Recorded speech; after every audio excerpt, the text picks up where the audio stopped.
Good morning, students. Students of class 4, book due drops, term 2. Take out science. Science में आपके course में lesson number 2, 3 और 5 आ रहा है. तो अब हम 2 और 3 हम कर चुके हैं. लेसन नंबर 5 करेंगे. Air, water and weather. हवा, पानी और आसपास का जो वेदर है, मौसम है, उसके बारे में. Take out page number 151. Now this is the crossword. You have to solve it by yourself. Lakes, rivers and oceans are sources of water. On a sunny day, weather is hot.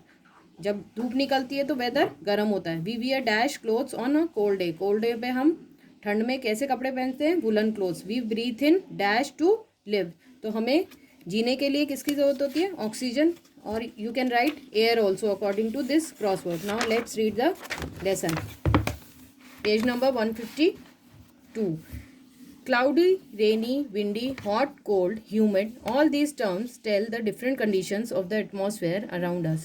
तो clouds बादल हो रहे हैं, rainy बारिश का मौसम है, windy हवाएं चल रही है, hot गर्म है, cold ठंडा है, humid moisture है, नमी है, चिपचिपा है. ऑल दीज टर्म्स, ये जितने भी टर्म्स हैं हम यूज़ करते हैं अपने एटमॉस्फेयर की कंडीशन बताने के लिए कि आज मौसम कैसा है. This is called weather. इसे ही हम वेदर बोलते हैं.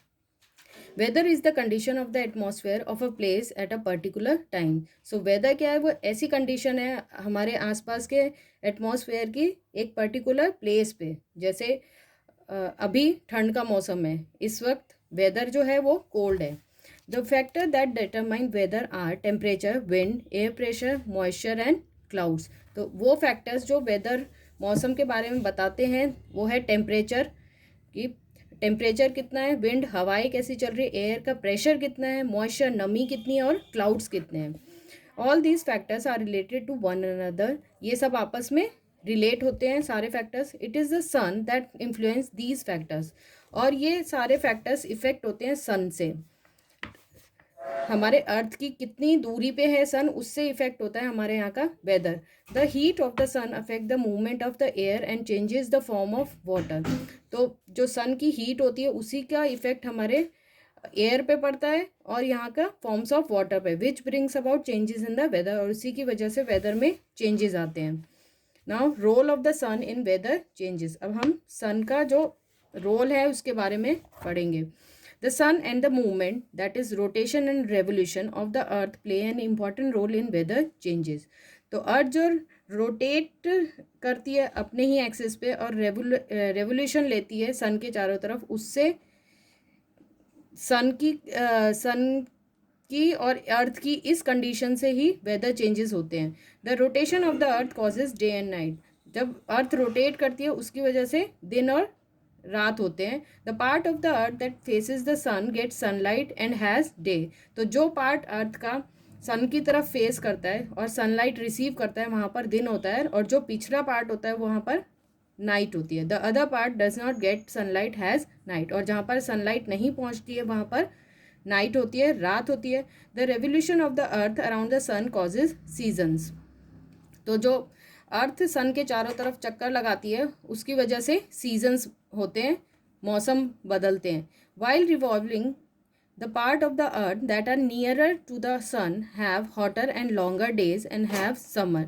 तो जो पार्ट अर्थ का रिवॉल्व करते समय सन के पास होगा वहाँ पर गर्मी होगी और समर्स होंगे और वहाँ के दिन लंबे होंगे. The other part that are away from the sun have colder and shorter days और हैव विंटर्स. तो जो दूसरा पार्ट है जो सन से दूर है वहाँ पर ठंड होगी और दिन छोटे होंगे जिन्हें हम विंटर्स कहते हैं. Weather also changes from day to day and even from hour to hour. तो वेदर जो चेंज होता है वो हर दिन भी चेंज हो सकता है और हर घंटे भी चेंज हो सकता है. कभी ठंड ज़्यादा पड़ती है, कभी कम पड़ती है. तो वो डे टू डे वेदर होता है. When the sun rises to और sets its rays are slanting. तो जब सूरज उगता है या फिर छुपता है उस वक्त उसकी रेज है, जो किरणें हैं वो स्लैंट होती है, तिरछी होती हैं. So morning and evenings are cool. So सुबह और शाम थोड़े ठंडे होते हैं. At noon the sun rays fall directly on the earth. दिन के समय में सन रेज डायरेक्ट पड़ती है अर्थ पे, इस वजह से दिन का समय गर्म होता है. Therefore noon is the hottest time of the day. तो दोपहर का समय बहुत गर्म होता है. The sun causes the wind. अब सन की वजह से विंड कैसे इफेक्ट होती है वो पढ़ेंगे। The sun heats the air near the land. तो सन की वजह से हमारा लैंड जो है वो हीट हो जाता है, उसकी वजह से एयर भी हीट हो जाती है, गर्म हो जाती है। The hot air spreads and becomes lighter. तो जो गर्म हवा होती है वो हल्की हो जाती है और चारों तरफ फैल जाती है। Light and hot air rises up. तो हल्की हवाएं जो ऊपर की तरफ उठती है। Cool air flows down to take its place. और ऊपर की जो ठंडी हवा होती है वो नीचे की तरफ उसको प्रेस करती है उसकी जगह लेने के लिए। This moving air is called the wind. और इसी मूवमेंट को, एयर की मूवमेंट को हम विंड कहते हैं। So the sun causes the wind. तो ये इफेक्ट सन का है विंड के ऊपर। This is an activity. Fit the mouth of a balloon over the mouth of the bottle half filled with water. तो एक बॉटल में आधा फिल करना है पानी से और उसके ऊपर एक बैलून लगाना है। Take hot water in the bowl and place the bottle with the balloon at the centre of the bowl. तो एक बाउल में गर्म पानी लेके उसमें उस बॉटल को रखना है। What do you observe. तो हम क्या देखते हैं, you observe that after some time the balloon starts inflating. थोड़ी देर बाद क्या होता है, उस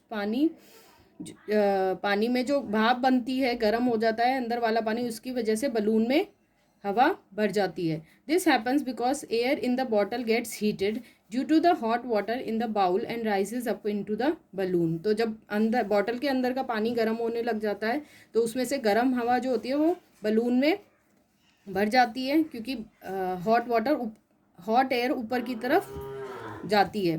दिस इन्फ्लेट्स द बलून। और इसकी वजह से बलून फूल जाता है। This shows that hot air is lighter and rises up. इससे हमें पता पड़ता है कि जो हवा गर्म होती है वो हल्की होती है और ऊपर की तरफ उठती है।